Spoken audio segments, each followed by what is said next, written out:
Et on parle maintenant de l'appel au secours d'un maire, le maire de Châteaudun, qui interpelle sur l'agonie des villes moyennes, les villes de sous-préfecture. Plus précisément, il y tient à cette appellation. Bonjour Fabien Verdier. Bonjour.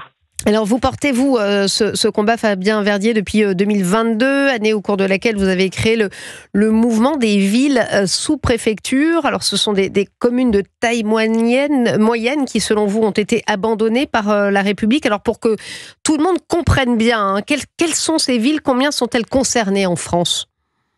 Il y a 235 villes sous-préfecture en France, en comptant Calvi en Corse, Saint-Pierre en Martinique, Romorantin, Jonzac, l'Espar-Médoc, Châteaudun. C'est à peu près 12 millions d'habitants qui vivent dans ces bassins de vie autour d'elles. Ce sont des chefs-lieux d'arrondissement. Et nous, ce que l'on dit, c'est que on a fermé les tribunaux dans ces villes dans les années 2010, les maternités, les chirurgies, les bases aériennes. Le 80 à l'heure est arrivé. Les grandes régions sont venues. Et donc, quand tu es à Vitry-le-François, face à Strasbourg et à la région Grand Est, tu es tout petit, Bressuire en Nouvelle-Aquitaine. Les directeurs régionaux de l'environnement, l'État déconcentré en région est plus puissant que le sous-préfet local, la fin du député-maire. Bref, il y a une quinzaine de facteurs qui ont considérablement fragilisé ces villes sous-préfecture, plus la mondialisation et la désindustrialisation. Qu'est-ce qui a fait justement que ça a basculé ? Parce que vous dites clairement, Fabien Verdier, ces villes, elles ont été abandonnées par la République. Tout à fait. Abandonné par la République, par l'État, qui ne se rend pas compte aujourd'hui, de Yannick Noder à Françoise Gatel, qui la veille d'un rendez-vous l'annule avec des maires qui étaient mobilisés, de Grasse à Saint-Amand-Montrond.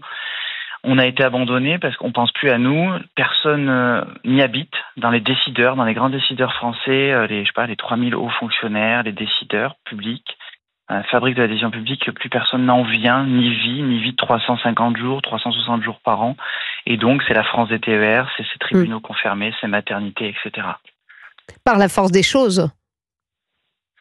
Par la force des choses, par des choix différents. Et nous, on a des propositions. Nous avons fait sur notre site villesous-préfecture.fr 21 propositions, 21 actions urgentes.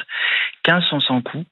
Par exemple, avoir des administrateurs territoriaux avec un seuil de 5000 habitants et plus de 40 000 habitants. Avoir 100 hectares de développement industriel et économique sur l'aéro-industrie.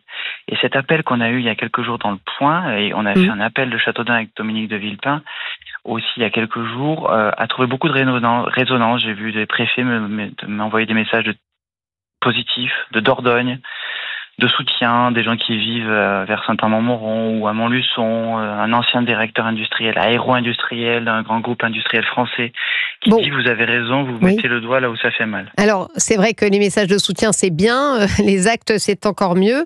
Qu'est-ce qu'on vous répond au sein de l'État ? J'imagine que vous êtes adressé à l'exécutif. Mais rien, si je cite l'exemple de M. Yannick Noder, ministre de la Santé, il m'avait promis qu'on dialoguerait sur la maternité, la réouverture par exemple de la maternité de Châteaudun. J'avais eu sa directrice de cabinet, puis depuis silence radio, parce que certainement que la directrice générale de l'ARS Centre-Val de Loire, Clara Debord, ne souhaite pas avancer.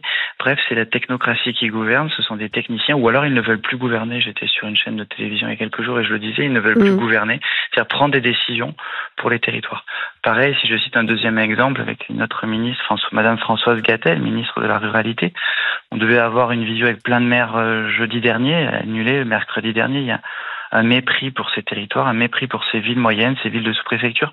Je rappelle que le barycentre de ces villes, il se situe entre 5 000 et 30 000 habitants. Beaucoup ont 10 000, 12 000, 15 000, 18 000 habitants. Par exemple, Marmande, en Lot-et-Garonne, Châteaulin, etc. Alors, ce qui est intéressant dans votre parcours, Fabien Verdier, c'est que vous étiez encarté au PS et vous avez abandonné cette adhésion. Pour quelles raisons est-ce que, pour vous, la gauche n'a pas fait son travail, justement, sur ces territoires ? Moi, je suis sans étiquette et oui, la gauche a oublié le peuple, les classes populaires et moyennes, qui sont le barycentre de ces villes moyennes, de ces villes de sous-préfecture. Il faut être sur l'industrie, il faut être sur le développement industriel, le développement économique puissamment. Ce qui nous manque, c'est 5 usines, 6 usines par ville sous-préfecture. On a entendu le président de la République dire faut multiplier par 2 le budget de la défense d'ici 2027. Eh bien, la future usine Nexter ou la future usine de Dassault, peut-être, ou d'Airbus, on la fera pas à Saint-Germain-des-Prés. Mais on la fera peut-être à Châteaudun, Romorantin ou Vendôme, dans ces villes de sous-préfecture. c'est ça qui manque, c'est une pensée stratégique de développement de ces villes sous-préfectures moyennes. Il y a 230, 235 points en France à réirriguer, à revasculariser, c'est ce que l'on dit dans nos appels ou dans nos tribunes. Alors ça ne fait pas forcément nécessairement partie de votre tribune, mais il y a aussi des phénomènes de trafic de drogue, de violence, qui on le voit, le JDD l'expliquait hier de manière assez circonstanciée et détaillée, de la violence qui touche désormais tous les territoires, y compris les petites villes, les villes moyennes. Est-ce que vous, je crois qu'à Châteaudun, vous faites un travail aussi assez important de sécurité avec la présence de vidéosurveillance, n'est-ce pas ? Oui, on va mettre de la vidéo-verbalisation en place. On a déjà 66 caméras, on va en ajouter 9 à Châteaudun. Je pense à Neufchâteau par rapport à votre question. Dans les Vosges, le collègue Patrice Bérard et Simon sont frappés par l'insécurité. Donc dans ces villes de sous-préfecture, il y a tous les sujets adressés, l'industrie, la sécurité, la santé, la culture, la formation post-bac, on ne le dit pas assez, bac plus 5, etc., pour que les jeunes restent. Sinon, comme il y a un renoncement aux soins, il y a un renoncement aux études. Si tu habites Neufchâteau et que tu n'as pas d'études post-bac ou Châteaudun, tu vas à La Rochelle, à Tours ou à Paris. Et beaucoup de classes moyennes n'ont pas les moyens d'envoyer leurs enfants là-bas. Il faut traiter tout de A à Z, les 26 lettres de l'alphabet, si je puis dire.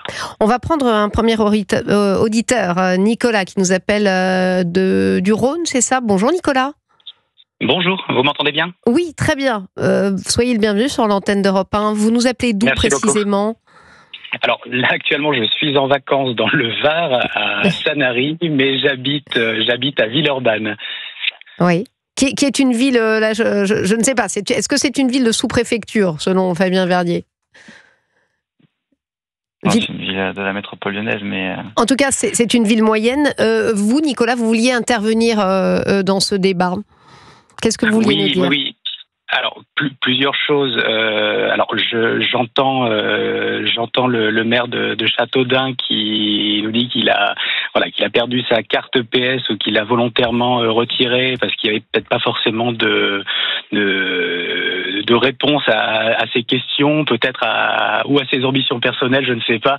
Moi, ce que je vois aujourd'hui, c'est que je vois beaucoup de maires qui renoncent, qui remettent beaucoup la faute à Bercy, qui demandent des moyens et qui veulent être sous tutelle de Paris. Je remarque que d'un autre côté, il y a des maires, je pourrais en donner des exemples, qui eux prennent leurs responsabilités, qui ont énormément de courage et mettent les moyens suffisants et prennent leur courage à deux mains en mettant en place des choses. J'ai entendu à l'instant parler de 66 caméras à Châteaudun, ou peut-être un projet de 66 caméras, je ne sais pas, je viens d'entendre à l'instant de monsieur le maire. Je pense qu'aujourd'hui, il y a des élus qui ont pris ces décisions il y a déjà quelques années. Il y a des maires qui ont pris des décisions, des arrêtés, parce que faut pas oublier que les maires ont quand même des compétences et des possibilités qui sont assez impressionnantes.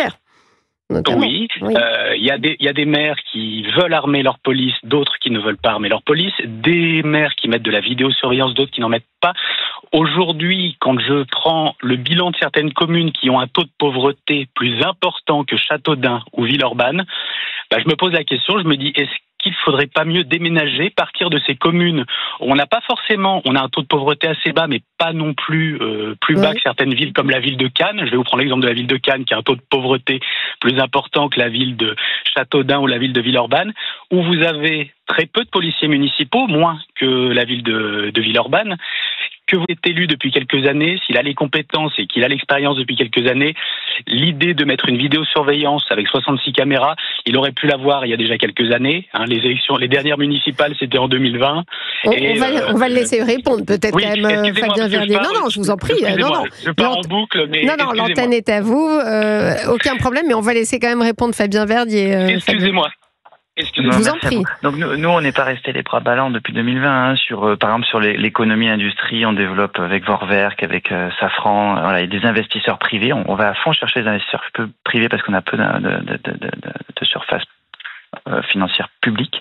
Sur la sécurité, on a monté petit à petit côté caméra, mais pour faire les caméras, il faut passer par la CNIL, il y a les RGPD, il y a des règles en préfecture, il y a des commissions qui prennent 9 mois, donc on a déjà augmenté et les normes, il y en a 1000. Cette année, on rajoute par rapport à ce qu'on avait fait. Mais par exemple, moi je dis une réponse c'est simple important ce que vous nous dites, pardon Fabien Verdier, ça veut dire que quand vous voulez mettre une caméra, ça prend combien de temps ? Oh oui, 9 mois, je dirais. 9 mois. Il faut placer Ah oui. mes caméras de vidéo-verbalisation. Il faut qu'on mette des panneaux juste avant et juste après pour dire monsieur, ici vous êtes vidéo-verbalisable. Exemple, hein, je connais pas toutes les règles, donc là on passe des semaines là-dessus, voilà. Et puis c'est un peu des coûts parce qu'il faut des panneaux. Les panneaux, c'est l'argent de mes Dunois, hein, qui sont payés par mes Dunois. Après, prenons un exemple. Il y a un rodéo dans Châteaudun à 3h02 du matin, dans la nuit de mardi à mercredi. Et bien si ma police ne le capte pas en temps réel, et c'est pas possible, sinon il faudrait mettre quelqu'un à temps complet. Ça veut dire 7 ETP à temps complet devant la caméra, devant le CSU, Centre de supervision urbaine. Si je le capte pas à 3h02, je peux pas le verbaliser. Par contre, si le décret change ou la loi ou la règle change, qu'on a 10 jours, 14 jours pour le verbaliser, ben on sait que c'est une Twingo bleue qui est passée à 3h02 du matin à 92 km/h au lieu de 30 à l'heure dans le centre-ville de Châteaudun. Et ben là, je sanctionne directement le fauteur de trouble. Il faut qu'on nous rende sans coût pour l'État des possibilités d'efficience, de performance opérationnelle bien plus élevées. Et donc cette règle, elle est, voilà, si on est obligé de capter l'infraction en temps réel, c'est catastrophique. Enfin, c'est très difficile. C'est le fauteur de trouble qui a raison et l'ordre qui a tort. Eh oui. Merci en tout cas Fabien Verdier de nous avoir d'être venu nous parler de cet appel, le mouvement des villes sous préfecture, et merci à notre auditeur Nicolas qui nous a parlé du Var, qui nous a appelé du Var, mais qui est habitant de Villeurbanne. Merci et bonnes vacances dans le Var, Nicolas. Merci à vous. Merci beaucoup.